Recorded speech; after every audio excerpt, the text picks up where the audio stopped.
بەناوی خوای گەورە سڵاوتان لێبێت بەڕێزان حکومەتی هەرێم قەرزێکی 3 میلیارد دلاری لە کۆمپانیایەکی رووسی قەرز دەکات و سێ فراکسیۆنی ئیسلامیەکەی پەرلەمانی کوردستانیش ڕای دەگەێنن پەنابردن بۆ قەرز خۆدزینەوەی لە چاکسازی ڕاستەقینە. لە بەیاننامەیەکی ئەو بەشدارێک لە فراکسیۆنەکان یەکگرت و کۆمەڵ و بزوتنەوەی ئیسلامی لە پەرلەمانی کوردستان ڕای دەگەێنن قەرزکردن چارەسەری دۆخی ئابووری هەرێمی کوردستان ناکات. بە میێندارێک لە بەڕێزان لە ستۆدیۆی سەرەکی دکتۆر شێرکۆ جەودە سەرۆکی لیژنەی سامانە سروشتەکان لە پەرلەمانی کوردستان، هەروە لە سلێمانیەوە کاک عەلی حەمەد ساڵح جێگیری سەرۆکی لیژنەی دارایی لە پەرلەمانی کوردستان تاوتوێی قەرزەکانی سەر حکومەتی هەرێمی کوردستان دەکەین. لە سەرەتادا راپۆرتێک دەبین، دواتر لەگەڵ میوانەکانمان درێژە بەم پرسە دەدەین. تادێت قەرزەکانی سەر حکومەتی هەرێم کەڵەکە دەبن و بەرپرسانی هەرێم بە شێوەیەکی گوماناوی هەرێمی کوردستانیان خستۆتە ژێرباری قەرزێکی 27 میلیارد دۆلاریەوە. لە تازەترین هەوڵیشیدا قەرزێکی 3 میلیارد دۆلاریان لە کۆمپانیایەکی رووسی وەرگرتووە. ئاشتی ئەورامی وەزیری سامانە سروشتەکانی حکومەتی هەرێم لە چاوپێکەوتنێکیدا لەگەڵ ئاژانسی ڕۆیتەرز لە لەندەنی پایتەختی بەریتانیا ڕایگەیاند ڕێکەوتنێکیان لەگەڵ کۆمپانیای ڕووسنەفتی رووسی واژۆ کردووە بۆ وەرگرتنی قەرزێکی 3 میلیارد دۆلاری و قەرزەکەش لە ماوەی 3 بۆ 5 ساڵدا دەدەنەوە. کەڵەکەبوونی قەرزەکانی سەر حکومەتی هەرێم بە شێوەیەکی گوماناوی نیگەرانی لای خەڵکی کوردستان دروست کردووە. لە بەیاننامەیەکی ئاوبەشیشدا سێ فراکسیۆنە ئیسلامیەکەی پەرلەمانی کوردستان ڕای دەگەێنن قەرزکردن چارەسەری دۆخی شڵەژاوی ئابووری هەرێمی کوردستان ناکات. فراکسیۆنەکانی کۆمەڵ و یەکگرت و بزوتنەوەی ئیسلامی لە پەرلەمانی کوردستان ئەوەش دەخەنە ڕوو وەرگرتنی قەرز شێوازێکی دیاری زلێزە ئابووریەکانە بۆ کۆنتڕۆڵکردنی ویست و ئازادی گەلانی گیان و دەسەمۆکردنی حکومەت و دەوڵەتان. سێ فراکسیۆنەکە باز دەوەش دەکەن دەبووایە حکومەتی هەرێم دەستی بۆ چاکسازی ڕیشەی ببردایە و چارەسەری دۆخی شڵەژاوی سیاسی و ئابووری و ئیداری هەرێمی کوردستانی بکردبا نەوەک پەنا ببات بۆ قەرزی دەرەوە کە یەکسانە بە کەڵەکەبوونی سوودی ئەو قەرزانی لەسەرەتی و ڕۆژ لە دوای ڕۆژیش گیرفانی هاوڵاتیانی کوردستان بەرەو بەتاڵی دەڕوە. لەلایەکی ترەوە هەریەکە لە عەلی حەمەد ساڵح و شێرکۆ حەمە ئەمین ئەندامانی پەرلەمانی کوردستان لە بانگەوازێکدا باز لە مەترسیەکانی کەڵەکەبوونی قەرزەکانی سەر هەرێمی کوردستان دەکەن. ئەو دوو پەرلەمانتارە ئەوە دەخەنە ڕوو قەرزەکانی هەرێمی کوردستان بەرەو وێرانی دەبن و بەرپرسانی باڵای هەرێمی کوردستان بە شێوەیەکی گوماناوی و پڕگەندەڵی خەڵکی کوردستانیان خستۆتە ژێرباری قەرزێکی 27 میلیارد دۆلار لۆژی قوبوڵی ناکات چونکە نەوت فرۆشراوە و موچەی دراویش لە 3 ساڵدا کەمتر بووە لە 20 میلیارد دۆلار. ئێستاش لە چوارچێوەی پرۆسەیەکی گوماناویدا دەیانەوێت قەرزی دیکە بکەن. بەهۆی مامەڵەی خراپی دەسەڵاتدارانی هەرێمی کوردستانەوە لەگەڵ دۆسیەی نەوت و غازدا هەرێمی کوردستان کەوتۆتە ژێر قەرزێکی زۆرەوە و فرۆشتنی نەوت بە سربەخۆیی بووەتە هۆکاری بێموچەی هاوڵاتیان و کەڵەکەبوونی قەرزێکی زۆرتر لەسەر هەرێمی کوردستان. سیاسەتی ئێمە ئەوەیە پرۆژەیەک ببینە پەرلەمان کە هاوڵاتیانی هەرێمی کوردستان ڕاستەوخۆ بەشدار بن لە قازانجی داهاتینەوە. ئەویش بە چ شێوەیەک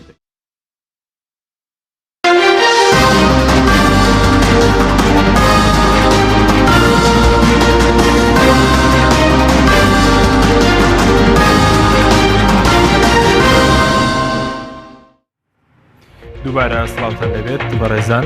سوپاس بۆ میوانەکانمان کاکتۆر بەخێر بێن، سوپاس بۆ ئامادەبوونتان. گەر سەرەتا لە بەڕێستانەوە دەست پێ بکەین ئەمڕۆ ئێوەکو سێ فراکسیۆنی ئیسلامیەکەی پەرلەمانی کوردستان یادا شتێکتان لەسەر مەسەلەی وەرگرتنی قەرز لە حکومەتی هەرێمی کوردستان بڵاو کردوێتەوە. ئامان سەن لەم یاداشتە چی بوو؟ بسم الله الرحمن الرحیم. دیارە ئامانج ئەوەیە کە ڕای گشتی و سیاسەکان و گشت لایەنە سیاسەکان و گشت بڕیاردەران لە هەرێمی کوردستان بە ئاگا بهێنینەوە لەو مەترسیە گەورەی کە بەڕۆڕووی هەرێمی کوردستان بۆتەوە ڕەگ و ڕیشەی داکوتیوە و پێویستی بە یەکڕێزیە و پێویستی بە چاکسازی ڕیشەیە و پێویستی بە دووبارە نەکردنەوەی هەڵە استراتیجیەکانی قۆناغی ڕابردووە کە وا بە چاوی خۆمان ئەیبینین هەنگاو ئەدرێ بەرەو قەرز کە قەرز یەکێک بوو لەو یاسایانەی کە لە پەرلەمانی کوردستان تەنها سێ فراکسیۆنە ئیسلامیەکە بەرپەرچیان دایە و ڕەتیان کردەوە لەگەڵ چەند پەرلەمانتارێکی تر لە پەرلەمانی کوردستان و ئەوانی تر بەداخەوە دەنگیان بۆ دا و تێپەڕی لە کاتێکا باس لە سووە باس لە فائیدەیە باس لەوەیە کە ئەم تەکنیکە کە تەکنیکی قەرزارکردنی وڵاتان و گەلانە بە تەکنیکی داگیرکاری ئابووری ناوزەت ئەکرێ ئەمڕۆ لەسەر زۆر باشە کەواتە ئەو یاسایی کە یاسای وەرگرتنی قەرز کە پەرلەمانی کوردستان پەسەندی کرد لە ساڵی 2015 یاسای ڕاکێشانی مایە کە وەکو سێ فراکسیۆنی ئیسلامیەکە دەنگتان پێنەدا ئێوە بە داگیرکاری ئابووری ناوی دەبنە یاسێ بۆچی؟ بەڵێ لەبەر ئەوەی کە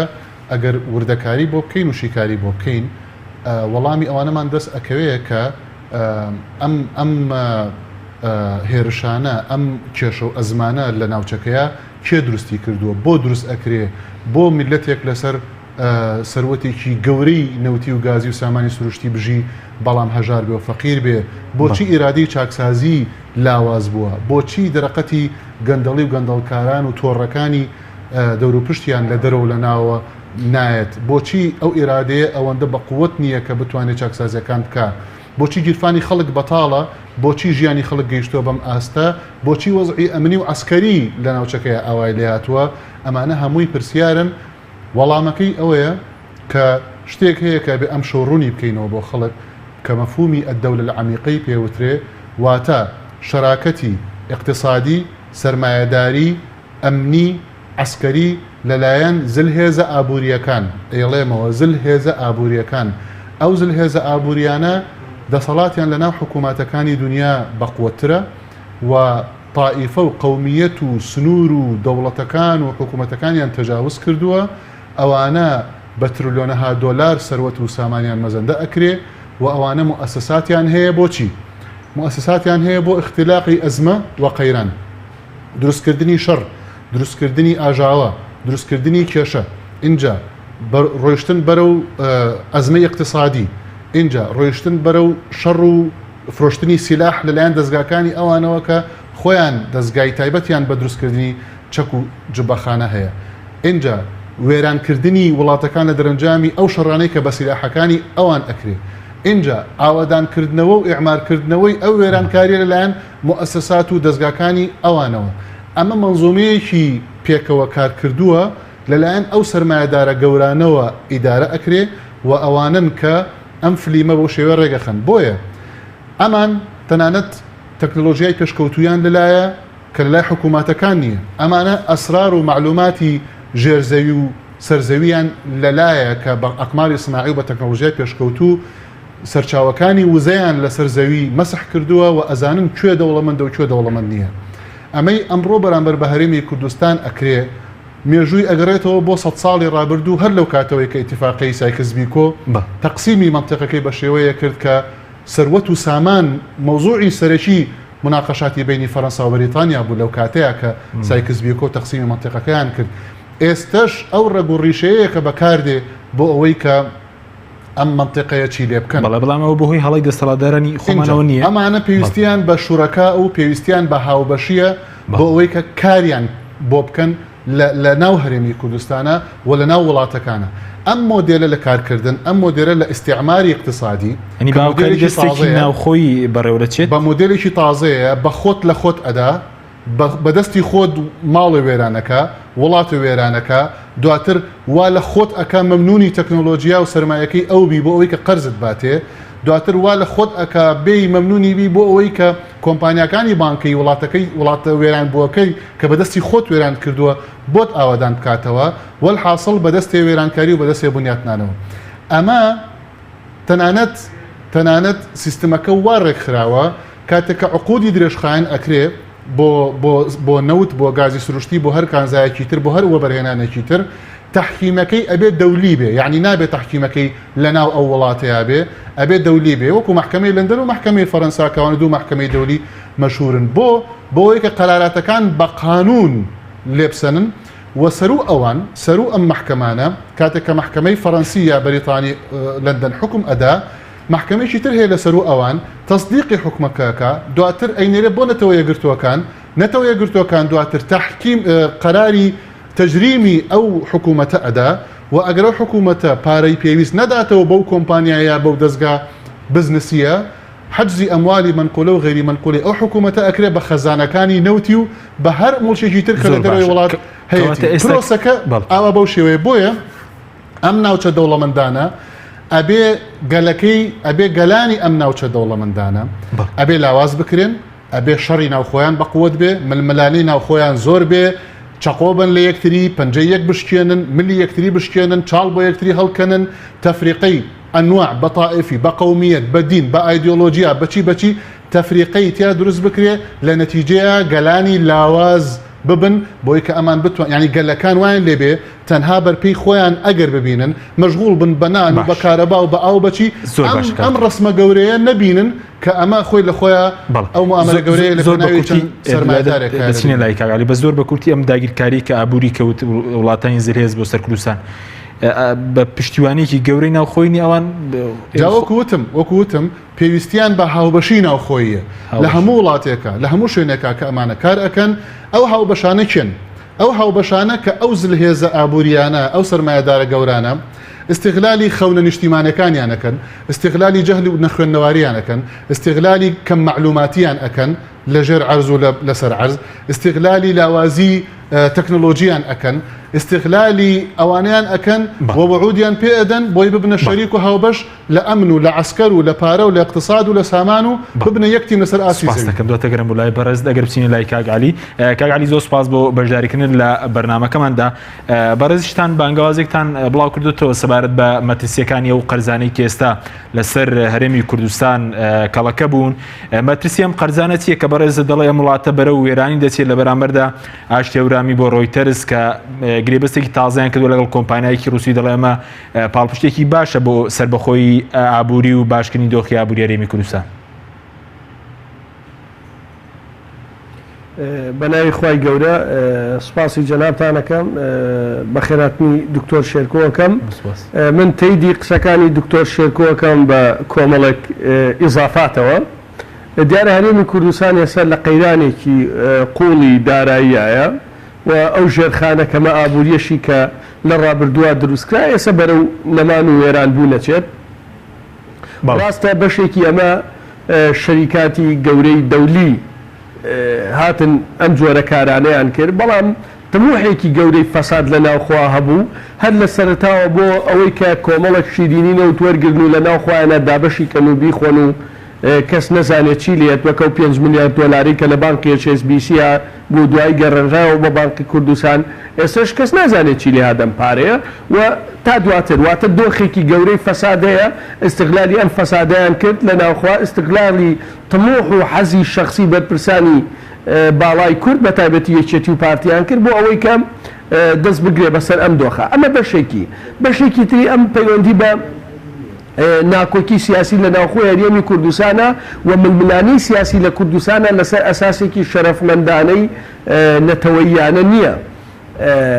بەڵێ کوردستان لە قەیرانێکی قوڵایە و من بەڕاستی ڕەشبین نیم، بەڵام واقعبینم، من هەورێکی گەورەی ڕەشە بینم کە یەتە سەر هەرێمی کوردستان ئەگەر خەڵکە دڵسۆزەکان هەر لەیسەوە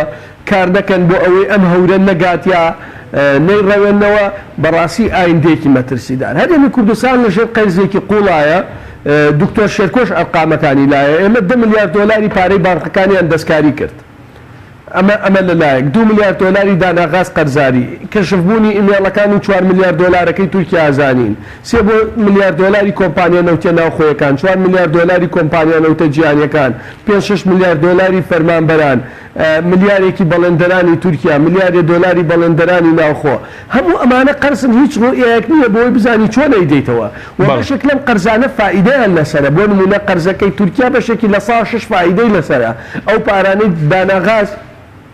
نزیکەی 2 ملیار و 123 ملیۆن دۆلارە و داناغاز کەیسێکی تری ئامادە کردووە لە مانگی ئەیلولی ئەم ساڵە داوای 15 ملیارد دۆلارەکە. دوای تەثبیتبوونی ئەخیری کە دکتۆر شێرکۆ باسی تەفسیلەکەی کرد دووبارەی ناکەمەوە مانگانە لە ساڵ 2 فائیدەیە چێتە سەری ئەمیش. واتە وڵاتەکەی تۆ لەژێر قەیرێکی قوڵایە، ئەم قەرزانی نازانی چۆن ئەیدەیتەوە. 2 ئەم 3 ملیارد دۆلارە کە بەنیازی قەرزیکەی دوای ئەبێ نەوت دەیتەوە تەبعەن لە باتیان. کۆمەڵێک پرسیار هەیە لێرا وەڵامی نییە. تەمان کاتێک کە تۆ جارە نەوتی هەرێمی کوردستان بەکەمتر لە نەوتی جیهانی ئەفرۆشێ لەبەرەوەی ئێمە دەوڵەت نین و کۆمەڵێ هۆکار کوالیەتی و دەوڵەت نین و چی. ئەگەر پارەکە بە پێشەکی بداتێ زۆر بە هەرزانتر ئەبێ بیدەی. ئەمە پرسیارە. دوو، ئەم 3 ملیارە جزئێکە لەو 3 ساڵەوە بەس نەوتی 2017 و 2019 بە پێشەکی فرۆشم. تەخفیزەکەی چەندێکم ترە باشە. ئەگەر ئێستا وەریەگری دوای ساڵێکی تر چیەکەی، دوای 2 ساڵی تر چیەکەی بۆ دەستکەوتنی پارە بۆ دابینکردنی پێداویستە دارایەکانی. باشە گریمان ئەمەیەکە ئەی تۆ لەو لاواچی قەرزی ترەکەی. ئەوەی کە ئەو لیژنەی دروستیان کردو و نووسراوەکەیمان ئێمە بڵاو کردوتەوە. باشە تۆ لێرە 3 ملیار پێشەکی وەرەگری ئەڵەی دوای نەوتەکەتە دەمێ. نەوتە دەیتەوە بەو یا ئەیدەیتەوە بە قەرزی ئەیدەیتەوە بە موچەی فەرمانبەرانێ. بۆیە ئەم ئەمانەی حکمی کوردستانیان لەدەسە بەداخەوە دۆخێکیان دروست کردووە. من گومانم لەوەی ئەمانە بیر لە 10 ساڵی تر یا بیر لەمانەوە بکەن. خەمیانە ئێستا چیان دەسەکەوێ و ئەم هەموو نەهامەتیە، ئەم هەموو ملیارە دۆلارە قەرزە بەسەر ئەم وڵاتە جێبێنن، سەروەریمان داگیرەکرێ، کێڵگە و حەقلەکانی نەوتمان داگیرەکرێ. کاکە دوور نییە نێتی ئەوانەوە بەشێ لە حەق لە نەوتەکان بفرۆشن. وەکو تەجروبەیەکەیە کە لە سووریایە تۆ ڕووسنەفت کۆمپانیایەکی گەورەی عالەمیە بێت دنیا خەونی سیاسی وە دێت. ئەوە کە کۆمپانیا تورکیەکان کە دێن من دڵنیام ئێستا داوای 4 ملیار دۆلاری تر لە تورکیا قەرزکە داتێ بە فایدەوە لەبەرەوەی ئەزانێ نایدەیتەوە یەک وڵاتەکەت داگیرەکە، سەروەریەکانت داگیرەکە. بەڵام ئەم گروپە ئەوەنە لە خەمی خۆیان و مناڵەکانیان و خۆدەوڵەمەنەکردنیان لە خەمی ئایندەی ئەم نیشتیمانە نین و بەڕاستی ئایندەی ئەم نیشتیمانە لە خەتەرێکی گەورایە. بەڵام بەداخەوە لێت نەشارمەوە دوو فراکسیۆن قسەیەکە پەرلەمانتاری قسەیەکە ئەمە کافی نییە. ئەبێ حزبی سیاسی قسە بکات لە کوردستانە. ئەو حزبانەی کاریگەرن بەتایبەتی حزب ئۆپۆزیسیۆنەکەی جاران ئەبێت دەست خەنە ناو دەستی یەک بۆ ئەم پرسە گەورە بەشتیمانیانە پرۆژەی کاریگەریانە بێ، فشار دروستکەن و خەڵکی کوردستانیش دواوەی بەرچاویان ڕوو دەبێتەوە. ئەم فشارانە ئەگا بە نەتیجە، ئەگەر نا ئەم وڵاتە بەڵێ سپاس دەکەین کاری یەکەمتری لێ بکەچە. بەڵام من لەوە دڵنیام ئەم دۆخە بم شوێ ناتوانێت بەردەوام بێت. زۆر سپاس دەکەم دواتە گرێم و لای بەڕێستان. کاک دکتۆر ئێوە لە بەیاننامەکەی خۆتان باستانەوە کردووە کە مەسەلەی قەرزکردن خۆتزیینەوەی لە چاکسازی ئەی ئەگەر حکوومەت قەرز نەکا بۆ ئەم دۆخە، یعنی بەلای ئێوە بەدیل چییە، چارەسەر چییە مەسەلەن؟ طبعا خۆی ئێستا بە دڵنیاییەوە لە حکوومەت بپرسیە لە کاک ئاشتی بپرسی پێی بڵێ بۆوە ئەکەن ئەڵێ ئەی حەل چییە ئێمە ئەمانەوێ پینۆپڕی وەزعەکە بکەین. بەڵام خۆی حکوومەتیش و کاک ئاشتیش و بڕیاردەرانی ئەنجومەنی باڵای نەوت و گازی حکوومەتی هەرێمی کوردستان وایان لێ کراوە کە بە ناچاری ئەو ئاراستەیە بگرنە بەر کە طبعا ئاراستەیەشی هەڵەیە بۆ لەبەرەوەی بە پینۆپڕۆ کێشەکان چارەسەر. بەڵام سەرەتادا خۆشیان ئەوە ئاراستەیان نەکێشاوە. وەکووتم ئەم هەڵە استراتیجیانەی قۆناغی ڕابردوو چەند ساڵی ڕابردوو وای کردووە کە ئەمان بیدۆڕێنن کە ئەمان بکەونە چاڵەکەەوە. کام چاڵ؟ ئەو چاڵەی کە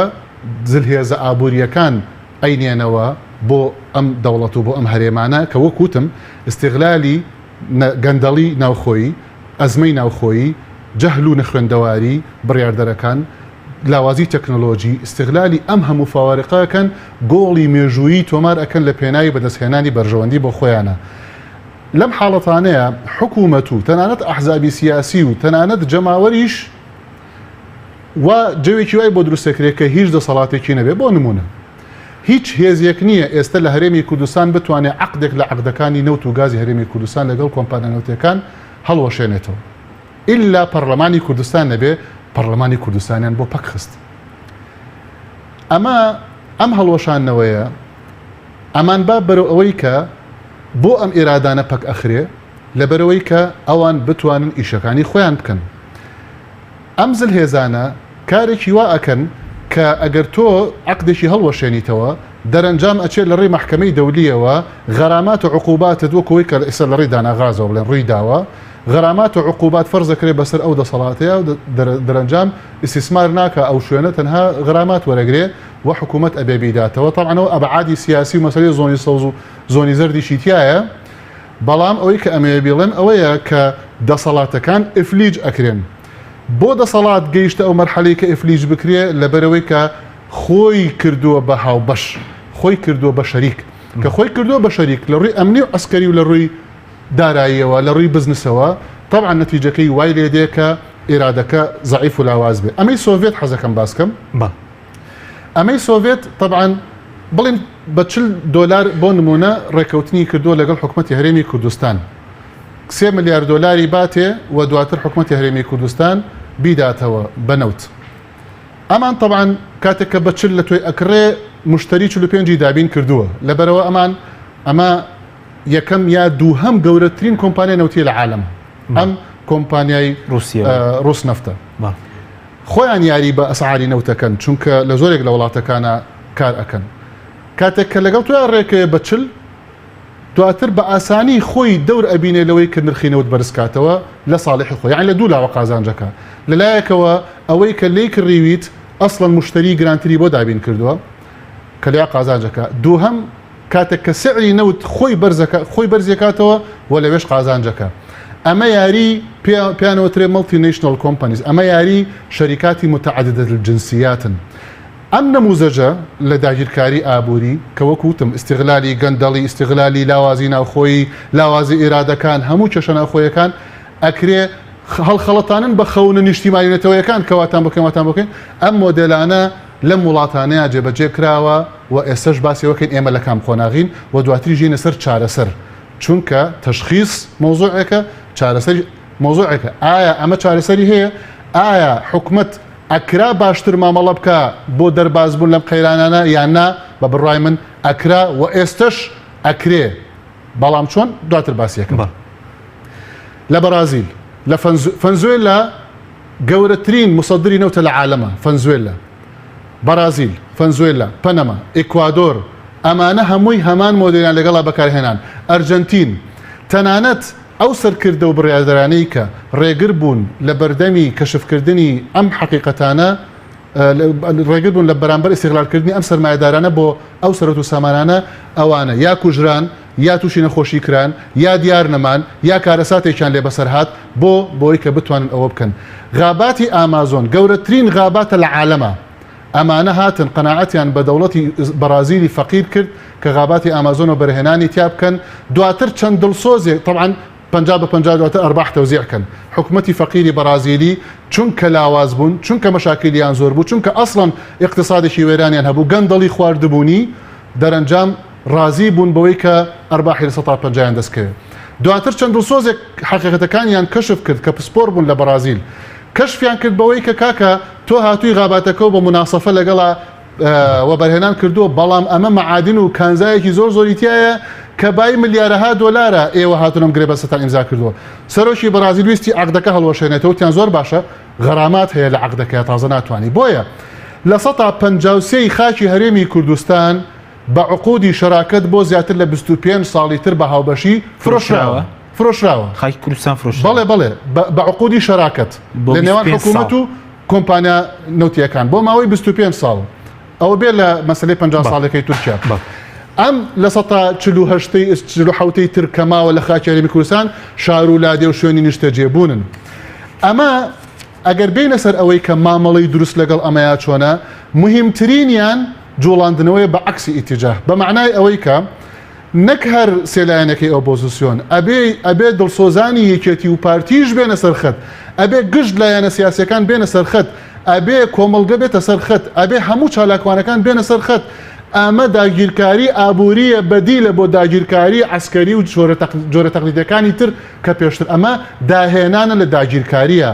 ئێرادە لە دەست ئەیی لە داهاتووە لە بەلجیکا لە ساڵی 1955 دوای حربی عالەمی دووهەم هاتن ئەم سەرمایەدارانە زەختیان لە بەلجیکا کرد کە داوای قەرزیەکە وتیان باشە قەرز چەند ئەڵێ ئەدەینێ بە مقابلی ئەوەی کە فلان لایەن و فلان لایەن سەر نەکەون بۆ دەسەڵات لە حکمی بەلجیکا تەدەخولات دواتر دروست ئەبێت تەنانەت لە قەراراتی سیاسی و ئیداری و حکومڕانیە بۆ لە کۆتاییە کە تۆ ناتوانانی طبعاً ئەم فایدەیە بەلای کەم و ئەبێ لە 100 دەبێت ئەوان کاک عەلی ئاگادارە خوبەرای دەرەوەی وڵاتیان بۆ هێناین بۆی کە ئێمە قەناعەت بکەین بەو یاسای قەرزەی کە لە پەرلەمانەوە ئەهات ئەتوانم بڵێ ملیۆنێ دۆلاریش سەرف کرا بۆ ئەو خەبیرانە بۆی کە بێن قەناعەت بە ئێمە بکەن دواتر خۆیان وتیان ئێمە وەڵامی پرسیارەکانی ئێوەمان پێنی و ناتوانین قەناعەتتان پێ بکەین بۆ ئەهاتن ئاپارانەوە نوێنەری ئەو بانقانەی کە قەرزیان ئەدا بە هەرێمی کوردستان ئەهاتن ئەپارانەوە لە ئێمە ئەیانوت رازی بن بە کەمێک قەرز ئەگەر رازیش نین بە زۆر کەمێک خۆی هەر ئەوەنە تێوەگلای فائیدە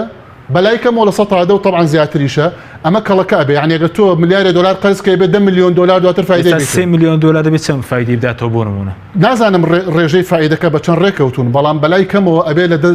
دە زیاتر بێ لە 100 زیاتر بێ ملیارێ دلار قەرزکەی ئەبێ پاش ساڵی ئەو مدەی کە قەرزەکەی بۆ کراوە ئەبێ 10 ملیۆن دلاری بۆ بخەیتە سەر ئەگەر نەتوانی بیەیتەوە ملیارەکە ئەبێ بە ملیارێک و 10 ملیۆن دلار فایدەکەی چێتە سەر لەوە لە 100 ئەبێ بخەیتەوە سەر یعنی کەڵەکە ئەبێ و بەردی بەفر لە شاخەوە ئەکەوێتە خوارەوە ئەمە مقدراتی میلەت ئایندەی میلەت ئەبێت تۆ نەوت و سامان و ژیان و هەموو شتێکت تەرخان کەی بۆ دانەوەی قەرز و ڕاکردن بەدوای ئەو سەرمایەدارە گەورانە حل چییە؟ حل ئەوەیە لەبری ئەوەی کە بۆی کە دواتر بە تەفسیل بازیکەین لەبری ئەوەی کە قەرز بکەی وەرە زەریبە لە کۆمپانیا نەوتەکان وەربگرە وەرە چاکسازیە بنەڕەتیەکان بکە وەرە مکافحەی گەندەڵی بکە وەرە ئەو هەموو ئەرزەی وەبەرهێنانە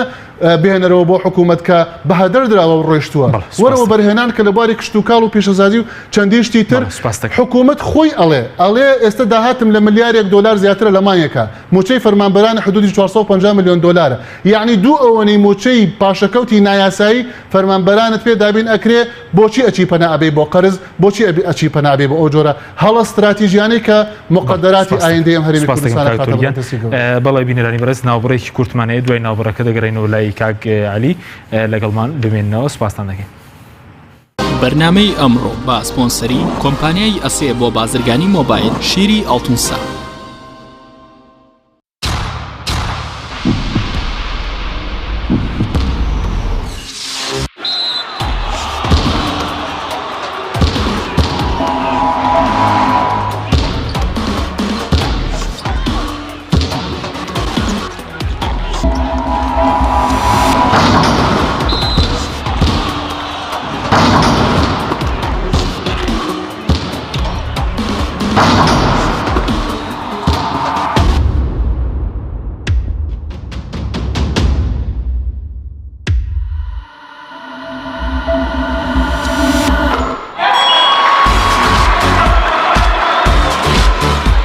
سەرکەوتنە گەورەیە تەنها شیری وشکی ئەڵتونسای تەمێکی ڕاستەقینە و 100% سروشتی نۆشی کە و هەمیشە بە بەهێزی بمێنەرەوە. ئەسێ ئەمڕۆ جیاوازتر دەردەکەوێت. ئەسێ ڕنگ و هێز و توانایەکی نوێ پێشکەش دەکات. زیرەکێکی ڕاستەقینە و متمانە پێکراوە. ئەسێ Q6 نوێترین مۆبایلی زیرەکە و کردنەوەی لەلایەن پەنجەمۆری خاوەنەوە کار دەکات. ڕامی 3 گیگابایتەوە، میمۆری 32 گیگابایتەوە، کامێرای سەرەکی 13 مێگاپیکسلە و کامێرای پێشەوەی 8 مێگاپیکسلە. ئەسێ یەکەمین مۆبایلی مارکەی کوردی 4G LTE. تۆپ ئارت تاکە بریکاری تۆڕی میدیایی کۆمەڵ بۆ دروستکردن و بڵاوکردنەوەی ڕیکلام. تۆپ ئارت.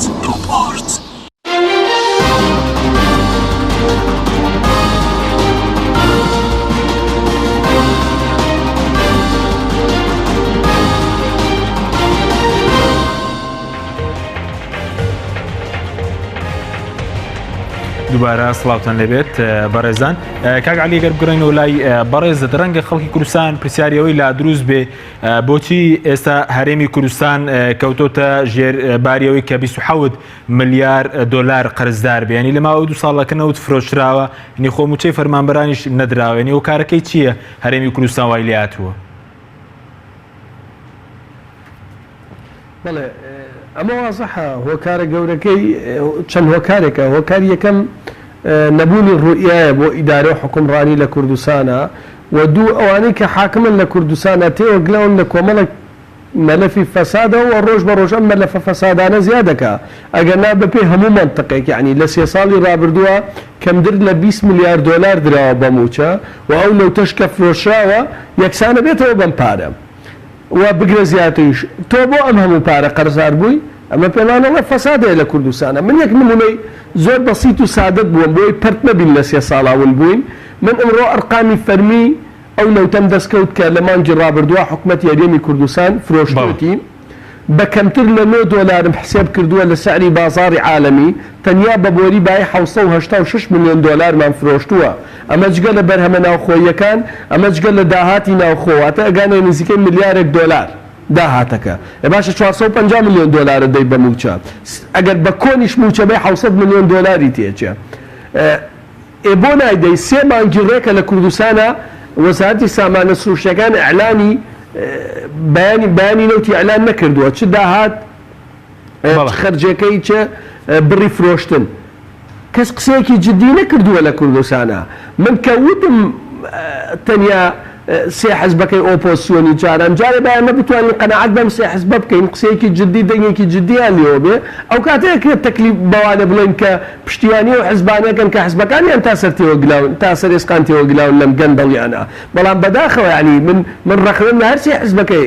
ئۆپۆسیۆن جارانە کە نەبیری نەوتیانێ نە شەریکن لەم فەسادا یعنی بۆ ئەم دۆخە قبوڵەکەن بۆ ئەم دەتوانین چی بکەن نتوانین زۆر شت بکەن حزبی سیاسی لە دنیا خەباتی مەدەنی تەنیا قسەکردن نییە لە ئەعلامە خەباتی مەدەنی دەیان ڕێگای تریەیە کە ئەتوانرێ بگیرێتە بەر ئەگەر ئەم فشارە ناکەی لە نەتیجا من دڵنیام ئەگەر تەزویر و فێڵ نەکرا زۆرینەی دەنگدەری کوردستانم سێ حزبن نەک پارتی وێکێتی ئەوە بە تەزویر و بە چیە خەڵکی تر بوون بە زۆرینە باشە ئێستا تۆ سەیرەکەی وردە نیشتیمانیەکان و خۆت و ئایندە وڵاتەکەت بەرەو داڕوخانە چێت یعنی لە 3 مانگی ڕابردووە من بە فەرمی بەیانەکان بڵاوەکەمەوە داهاتی نەوتی هەرێمی کوردستان لەگەڵ داهاتی ناوخوا یەکسانە بە 3 ملیار دۆلار تۆ کەمتر لە ملیارێک و 500 ملیۆن دۆلاری داوا بەبووچ هەر 3 مانگ یعنی مناقەشەی 3 مانگکەین نەک زیاتر چی لێ هاتم پارە داتەوە بە قرز بکێ هەموو مانگیانە 300 ملیۆن دۆلارم داوە بە قرز 200 ملیۆن دۆلارم داوە بە قرز بەڵام هیچ مانگێک پێک ناڵێ ئەم قەرزانم لە کێ وەرگریوە چۆن سەرفم کرد چۆن خەرجم کرد وە چیم لێ کرد بۆیە ئەم تۆڕە فەسادە گەورەی لە کوردستانە هەیە زەمینەی خۆش کرد بکەونە ئەخطات غەڵەتی گەورەوە غەڵەتی گەورە بکەن وەکەوەی کەیسی داناغاز دڵنیام من دوای داناغازیش کۆمپانیای تریت دەسەبا بۆ ئەم جۆرە لە سکاڵا تۆمارکردن بۆیە ئەم جۆرە لە حکومڕانی و ئەمانەی کە قیادەی ئەنجومەنی وەزیرانەکەن توانای بەڕێوەبردنیە وڵاتەیان نییە ئەم وڵاتەیان تووشی غەڵەتی گەورە کردووە بەرەو ئەبێ جارێ کۆمەڵی خەڵکی نەزیه کۆمەڵی خەڵکی بەڕوئیا کۆمەڵی خەڵکی بەویژدان کۆمەڵی خەڵکی شارەزا و خەڵکی نیشتیمان پەروەر ئەمانە حکمی ئەنجومەنی وەزیرانی وەزارەتەکان بگرنە ئەستۆ بەڵێ چارەسەر هەیە چارەسەر ئاسانە وڵاتێکی دەوڵەمەند پڕ لە نەوت بەڵێ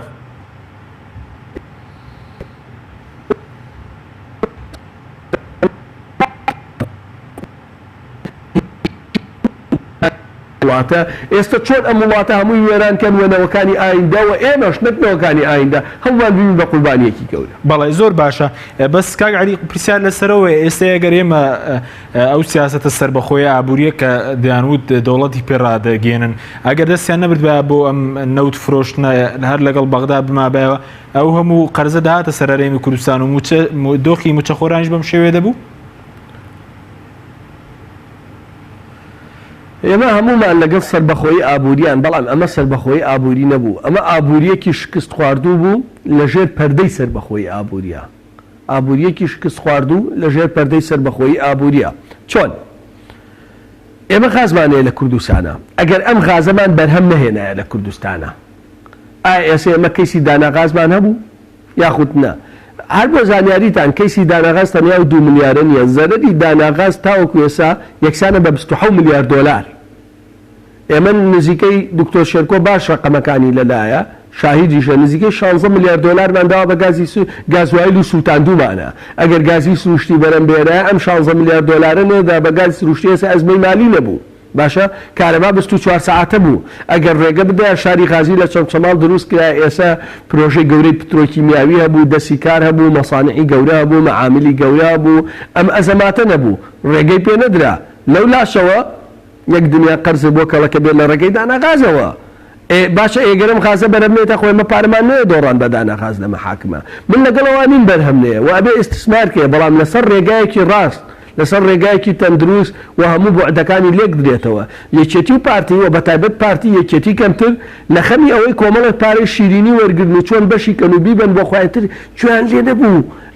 ئەم وڵاتە چی لێت ئەم وڵاتە بەرەو کوێ ئەڕوا و ئەرقامی خەڵەت خۆ لەوە مەترسیدارتر ئەوە بوو ئەرقامی خەڵەتی گەورەیان لێدا ئەمانە کاکە وەڵڵای نە ئەحتیاطی نەوتی کوردستان 45 ملیار بەرمیلە بەپێ و راپۆرتەی کە لە لای ئێمەیە ئاشتی ئەورامی وتی لە ساڵی 2016 جگە لە نەوتی کەرکووک 1,100,000 بەرمیل نەوتە فرۆشم ئێستا ئەگەر نەوتی کەرکووکی لێ دەرکەی واتە ئاڤانە و بای حەسەن ئێمە نزیکەی 250,000 بەرمیل نەوتمان هەیە باشە ملیارێک و 100 میلیۆن لەکوێ 250 لەکوێ هەبووە بەحسێک لەسەر ئەساسی علمی بکرێت چەندین مستشار لیژنەی ڕاوێژکاری چیتیا بێ لە 175 دوور بێ لە ڕاستیەوە بەحس مەجای تایە لە 105 بۆ لە 100 ناقص و زائید بێ بەس مەجای ئەوەی تیانە لە 180 لە 175 ناڕاست بێ ئەمانەیان کرد بۆی نرخی سامەکانی خۆیان گران بێ چجای ئەوەی وڵاتی بەسەریەوە بۆ ئەوەی قەنەعەت بە خەڵکی تریش بکەن من دڵنیام ئێمە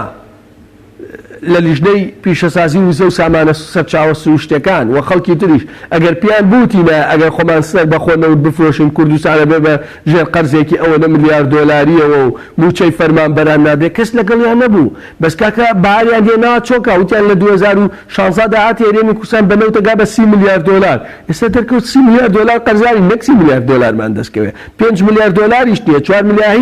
هیچ دیار نییە لە لامانەوە ئەم ڕقمە خەڵەتانە هەمووی بر بە خەڵەتە هەمووی کێ لەگەڵ ئەوانە بێ کوردستان بەڵێ من لەگەڵەوە بووم کوردستان نەوتی خۆی بفرۆشێ گەر 30 میلیارد دۆلارمان دەستکەوە وەک خۆیان وتیان بە راپۆرتی فەرمی نەک بە قسە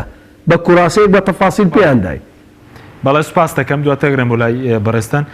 کاک دکتۆر ئەو چارەسەر چیە بۆم دۆخە کە بەڕێزت دەڵێت هەرێمی کوردستانە بەرە و چاڵێکی قوڵ و بەرە و تونێڵێکی تاریک بردووە ئەم جۆرە لەگرێ بەستم سیاسەتە نەزاننی کە بەڕێزت باست کرد ئەی چارەسەر چییە بۆم دۆخە هەر خەڵکی هەر بەس خەڵکە جارەکەش باجەکەی دەدات بەڵێ دوو شێواز هەیە بۆ چارەسەر کە یەکەمیان ئەوەیە کە من بڕوان پێیەتی ئەوەیە کە بە قوڵایی مۆزوعەکان شیکاری بکەین بۆی لی تێبگەین تشخیص بە قووەتکەین دەرەنجام بتوانین حلولیشمان دقیق بێ انفعالی نەبێ حماسی نەبێ ئەو نەخۆشە بتوان عملیاتێکی وردی بۆ بکەین بۆی چاک بێتەوە ئەگەری چاکبوونەوەی توش سەرەتان نەبووە ئەگەری چاکبوونەوە هەیە بڵێ ئەگەری چاکبوونەوە هەیە بەڵام چۆن ئێستا باسیەکەین جارێ ئەو دەوڵەتانەی کە قەرزارن لەسەر ئاستی جیهان لە مەجموعی 203 دەوڵەتی جیهانی 172 وڵاتیان قەرزار کردووە ئەم 172 وڵاتە بە قەرز ئەژی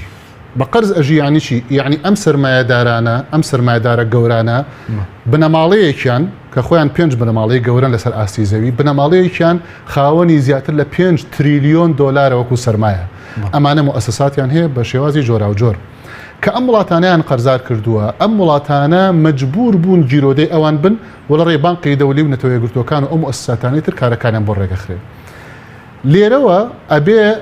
بە بچینە ناو زانستەکان زانستی ئەنترۆپۆلۆژیا زانستی علمی نفسی مجتمعی مێژوو بۆی کە تێبگەین ئەم ئینسانە ئەم ئێرادەی بۆ ئاوا ئینهیاری کردووە ئەم مجتمعە بۆ ئاوا ئینهیاری کردووە حزبێک بە سەدان هەزار دەنگ ئەهێنێ لە هەڵبژاردنە بۆچی دواتر هەزار کەسی یەتە سەر شەقام و ئامادەیە قوربانی بدا ئەی بۆ ئەوانی تر نایەن ئەم هەموو شۆڕژگێڕ و خەباتگێڕە بەو شاخەوە بۆ ڕۆژە لە ڕۆژان ئێستا بۆچی بە بەرچاوەوە تەنکردنەوت ئەبرێ و سوور ئەزانێ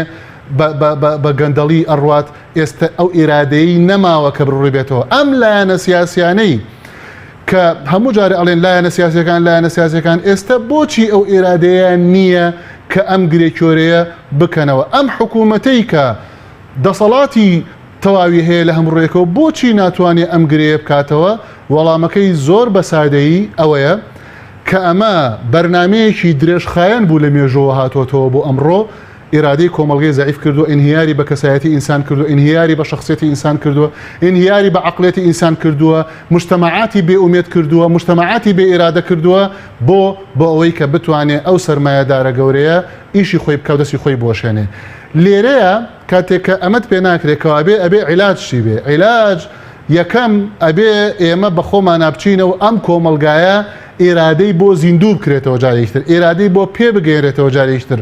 داوە و بانخوازی تیا بەقوت بکرێتەوە وعی مجتەمعی جارێکی تر بۆ زیندوو بکرێتەوە متمانەی بەخۆی بۆ بگەڕێتەوە ئێرادەی بۆ بەهێز بکرێتەوە کە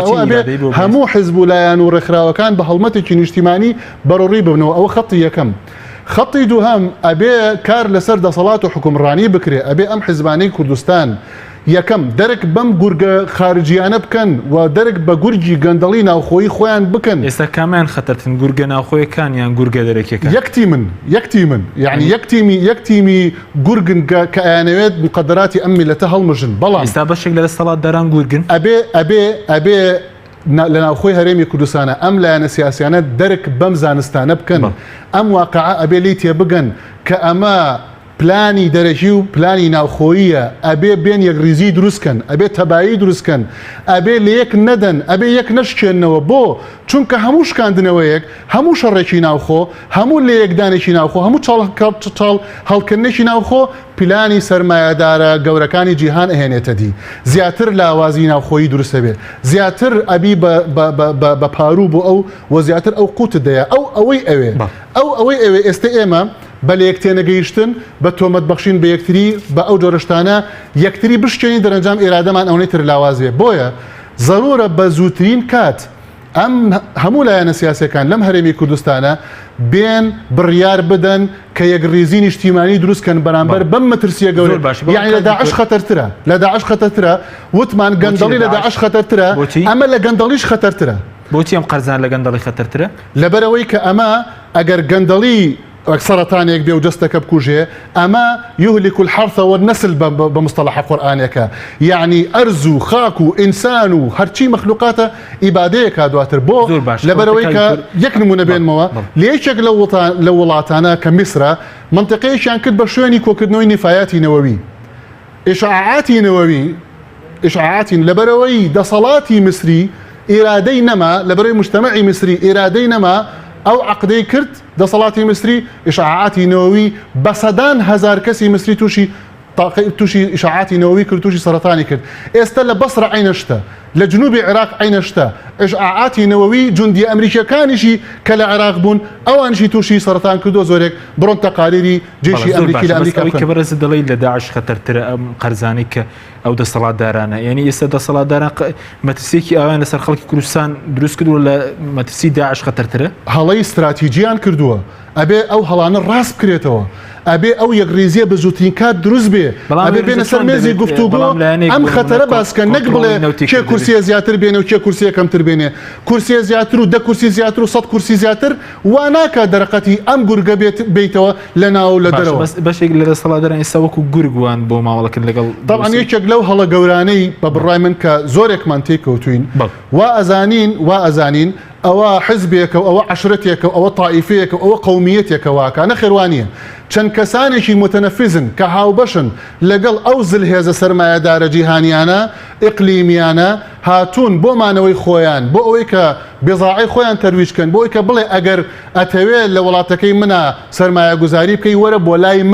من مەرجەعتم من هاوبەشتم بۆیە ئەوەی کەوتم دەولەی عەمیقە لە سەرەتای بەرنامەکەوە باس لە هاوبەشی ئەمنی عسکەری اینجا اقتصادی و سیاسی سپاس دەکەم کاک عەلی گەر بگەڕێنەوە لای بەڕێستان سەبارەت بەوەی کە ینی بۆچی قەرز لە دەرەوە بکرێت پێشتر کاک فەریدە سەسەر لە نامی سەرکردایەتیەتی میوانی بەرنامەکە ئێمە بوتی دەوڵەمەندترین حیزب لە کوردستانە یعنی ئێستا ئەگەر پارەی کۆمپانیا حیزبیەکان و ژێرزەمینەکان بهێنرێتەوە ناتوانرێ و بارودۆخی پێچارە سەر بکرێت پێویستمان بە قەرزی دەرەکی هەیە من پێم وانییە کەسێک لە 25 ساڵی ڕابردووە تەنیا خەون و خەیاڵی ئەوە بێ چۆنە نیشتیمانە بڕوتێنێتەوە چۆن پارە باتە دەرەوەی وڵات چۆن خۆیان و کۆمپانیەکانیان دەوڵەمەند بن سەری ژیانی ئەوان کە و سەری ژیانی خەڵکە وەڵام وەرەگری بتوانێن دۆخەیە چاکە بێوێ چاکیکە ئەوان بە مەبەستەوە ئیکەن ئەمڕۆ کە من و تۆ قسەیەکەین وەسعی خەڵک زۆر خراپە و توژێن باری و قەرزە ئەمان بەردەوامن لە گەندەڵی ئەستەمە کەسێکم دۆخەی دروست کرد بێت ئێستا نێتی ئەوەی هەبێ بێت چاکیکە ئەگەر نێت هەبێت هەنگاوە بیندێ من کۆمەڵێک نمونەی بەسیتی پێڵێم من بەڕاستی من پێم وانییە ئەگەر خۆمان خەریکین بە ئەوەی کە چۆن یەکریزی نیشتی یەکریزی زۆر باشە دروستکەین بەڵام دروست نابێ کەسێک کە تۆ هەموو خەون و ویست ئەوەیە چۆن ئەم دۆخە چاکەی ئەویش هەموو خەون ویستی ئەوەیە چی با بەخۆی زۆر قورسە ئەم دوو ئاراستە بگەێنی بەیەک یەک نمونەت بۆیە زۆر سادە زۆر بەسیت ساڵێک و 1 مانگ پێش سەرۆکایەتی ئەنجومەنی وەزیران کۆمەڵی قەراراتیان دەرکرد بۆ ئیسلاحات بێزەحمەت چەندی جێبەجێکرا چی لە زیانی خەڵک بوو بەکەمکردنەوەی موچە زیادکردنی باج و زەرائب لەسەر خەڵک هەموو ئەوانیان جێبەجێ کرد چی وەرگرتنەوەی پارە لە بەڵێندەرەکان و پرۆسەی نەوت و بانکی کوردستان و هیچی جێبەجێ نەکرا ئەستەمە ئەمانە بتوانن من زۆر بە 3 مانگە تەنیا ئەو نەوتە وەرگرە کە بە ئەرقامی فەرمیەوە لە شەریکەی سۆمۆمان وەرگرتووە حسابی کە بە $9 کەمتر لە نرخی برنت بزانە چەنە مێنتۆ نایێنێتەوە ئەمە باوەڕی وایە ئەم پارە ئەم وڵاتە ئەم خاکەی ئەو کەمە کە ئیدا بە خەڵک خێرەکەن بە خەڵکەمانە ئەمە چۆن ئەتوانێت بێ گفتوگۆ بکە چۆن لێت تێبگە باوەڕی نییە تۆ قەناعەت بە قەزەیە هەیە ئەو قەناعەتی پێی نییە ئەوە نە باوەڕەیە کە خەڵکی پێ بخەڵەتێنێ ئەوە نە باوەڕەیە کە کۆمەڵک گوتاری ئەعلامی پێ بگەێنرێ هەر زۆر بە بەسیتی ئەو بانی راپۆرتێک بکەن ئەو قەرارانەی کە ساڵێک و مانگە پێشێسە قەراری ئاسان بوون یەکێ لەوانە 743 ملیۆن دلار و لای کۆمپانیەکان قەرزە وادەی قانونی تاوا بۆ لای دەنەوە يعني همو أمانة بمعنى لا أمانة إرادة إصلاح يعني بشوي حوار أبي فشاري مدنيان ليبكي فشاري مدني لقى شرينا أخواني لقى تندوتوجيان خباتي مدنيان ليبكي دنيا بخباتي مدني نتيجة يبين بلام أمانة بيمنتن أجر بيمنت ببيت شون الروي تنابي ببر قرزك أجل مليار دولار إما قرز بكين يسا طبعا لصاد زيادة فائدة أجل لصادش بيت واتل ليك صار 100 مليون دولار شيء تسري أو أبو مليارك و100 مليون دولار ما تواني بيديتو أم جا فائدة مليارك و100 مليون دولار شيء أو جا يعني مصر قرز فائدة قرز ويراني كان عراق وشن صالت كيلو دبو بويك قرز وفائدة قرز باتوا يعني أمش باش أمانة أزان أما هلايا بو منو فلان كاك وفلان كاك أزانين هلايا بو أوان نازان هلايا إخوة أشتي ورامي لهم ما خينوار ترى لهم ما شهر زاد ترى بشهر زاي أمريكان بنا شهر زاي نايكن واتا أمانة بو مانو نوان آتو من دان جاروتوما مثلا كي أزاني أشتي ورامي كي نازانين كي 8 ساڵ پێشێسە ئەم کابرای بینی لە پڕهات و ئەم بەڵای بۆ ئەم کوردستانەیەنە و ئەم بەڵای لەگەڵ خۆیانهێنا هەموو ئەمانە گومانی گەورن یعنی ئەمانە بە شارەزایی ئەم دۆخەیان دروست کردووە بە شارەزایی کوردستانیان خستۆتە ئەم گێژاوە نەک بە ناشارەزایی یعنی دڵنیا بە ڕاوێژکاری زۆر باشیانەیە چۆن ئەم دۆخە تێک بدەن ڕاوێژکاری زۆر باشیانەیە چۆن پارە بۆ خۆیان کۆکەنەوە چۆن خەڵک زەلیلکەن یعنی من یەک نمونەی زۆر بەسیتی پێڵێم شارەزایی ئەمە ئەبێت لە چیا بێت نابێت نەوت لە سنووری ئەوەی کە پێ ئەڵێن زۆنی سەوزی جاران جاسەر ناوێکی تری لێڵێن واتە و ناوچەی من لە دەسڵاتی پارتیان نابێت نەوتی هەبێت تەنیا نەوتی تەقتەقەیە ئەم قسە لە من وەرگرە حەڵمانی تر لێی دەوێت نەوتی تەقتەقە حەڵمانکا بە یەکجاری وشکەکە واتە ئەو سنوورەی لە دەرەوەی دەسڵاتی پارتیە نابێت هیچ نەوتی هەبێت پارتیشە بێ 650,000 بەرمیل نەوت دەسڵاتی هەبێ بەسەری ئەی باش خۆیەک نییە کێڵگەی نەوتی هەیە لای ئێمە هەیە و لە قۆناغی بەرەبهێنانەوە ڕێگری لێکراوە ئەمە لە ناشارەزاییە نەخێن لە شارەزاییە ئەمان ئەم دۆخەیان دروست کرد تۆ کە پێ دوایە ئێستا وەکو پێشتر وتم بە کاک فەریدە سەد باسی لەوەکە کە حیزب هەیە لە کوردستان دەوڵەمەندترین حیزبە یعنی ئەگەر ئەم پارانە بگەڕێنەوە بۆ خەڵک ئەم دۆخی پێ چارەسەر ناکرێت بە دڵنیاییەوە بە دەرەجە یەکەم پارتی دیموکراتی کوردستان یەکێتی نیشتیمانیش دو حیزبی دەوڵەمەندن کۆمپانیایان هەیە لە ڕابردووە پارەیەکی زۆریان وەرگرتووە هەر پێشتر هەمومان 35 ملیۆن دۆلاریان لە بودجێ بر بۆ خۆیان ئەمە جگەلەوەی چەندین کۆمپانیایان هەبوو شیرینی نەوتیان وەرگرتووە بەڵام ئەمانە نایەنن ئێستا کە من و تۆ قسە ئەەکەین ئەم ساتێک کە من و تۆ گفتوگۆەکەین ئەبێ پارەی نەوت بچێتە بانکی کوردستانەوە کە هەمووان دەزانین مەحسوبە لەسەر کێ بەڕێوەبەری بانکەکە خزمی نزیکی سەرۆکی حکوومەتە زۆر وازحە بە سعری بانکی ناوەندی شتێن تۆ لە 180,000 بەڵام بە یەک کلیک لە بازاڕ ئایفرۆشن ئەو ئەگەر دۆلار 120,000 بێ بە مانگی وایە بووە 35 ملیۆن 40 ملیۆن دۆلاریان تەنیا لە ئاڵوگۆڕی پارا دەستکەوتووە بە یەک کلیک ئەمانە پارەیەکی زۆریان هەیە بەڵام من گومانم هەیە لەوەی ئەمانە هیچ ئستعدادێکیان تیا بێ چکە ئەم پارەش ئەم مەعاشەش کێسەیدەن بە خەڵک بە ئیخوان ێزانن کاکە باوەڕکە قسەیەک وەک نوکتە ڕۆشتۆتە ناو خەڵکە بەڵام من ڕاستی تایە ئەڵێن باشە لە 2012 و 2014 چۆنەوە ئەم پارە باشانەماندا بە خەڵک ئێخواگەر نەشماندار وەکو ئێستا خەڵک قبوڵە کرد واتە پارەکە بەی خۆیان نەزانن ئەوەی کە ئەیدەن بە خەڵک بەخێر ێزانن بەڵێ زۆر باشە زۆر بە کورتینی و خولەک سەبارەت بەوەی کە بەڕێز دەدوتت داهاتی مانگی 786 ملیۆن دۆلار بوو چەندی زیاترە لە موچە ئێستای فەرمانبەران ئەگە زۆر بە کورتی بێ ئەو داهاتەی کە عەرز دەکەن تەنیا فرۆشتن بووە لە ڕێگەی بۆریەوە بە ناقص 9 دۆلاریش ئێمە داهاتی ناوخۆمان هەیە داهاتی بەرێمە نەوتەکانی پاڵاوتنی ناوخۆمان هەیە ئەویشمان هەیە ئەمە موچە بە پێی سیستەمی کۆن 600 ملیۆن دۆلاری ویست بەڵام تەنیا داهاتی بۆری 80 ملیۆن دۆلاری زیاترە ئەو پارەی کە پێویستە بۆ بەڵێ سپاس بە سیستەمی کۆن بەڵێ سپاسم کاک دکتۆر لە ماوەی کەمتر لە نیو خولەک بەڕێز وتە دەگەر حکوومەت هێرێمی کوردستان پابەندی قەرزەکان نەبێت نەتەوەی گرتوەکان بلۆکی پارۆشتەکانی دواتر لەڕێ عقوباتی دەولی و مامەڵی لەگەڵاکرێ بەڵام لەوری دقەیە ئەمەوێت چەندێ ڕێک بڵێم یەکەم بەدیلی ئەوەی کە خەباتی ینی من لەگەڵ ئەوام فعلا خەباتی مەدەنی ئەبێ تەوعیە و وەعی کۆمەڵایەتی بەڵام بەدیلی یەک ناڕیزی یا ناڕیزی یا نەپاراستنی یەکڕیزی بەدیلەکەی شەڕە بۆیە ئەبێ وەعی مجتمعی و ئیرادەی مجتمعی بەقوتکەین تەجروبەی یابان و ئەڵمانیامان هەیە کە لە ڕووی اقتصادیەوە مامەڵەیان لەگەڵ ئەم وەزعە کرد و سەرکەوتوو بوون لە کاتێکە داگیرکراو بوون لەلایەن زلهێزە ئابوووریەکانەوە ئێستا یابان ئەوە ناوێتی و ئەڵمانیا ئەوە ناوێتی بۆیە دەواازەی تر هەیە بۆ حل پێکدادان حل نییە بەڵام ئەبێ کۆڵ نەدەین ئێرادەمان بەقوتکەین بە هەموو لایەکەوە هەرچیمان پێکرێ فشار دروستکەین بۆی کە بارەکە ڕاست سپاس بۆ جەناب سپاس بۆ کاگالیش سپاس بۆ بینەرانی بەڕێز سپاس بۆ ئەو کارانم تا بەرنامەی تر خواتان لەگەڵ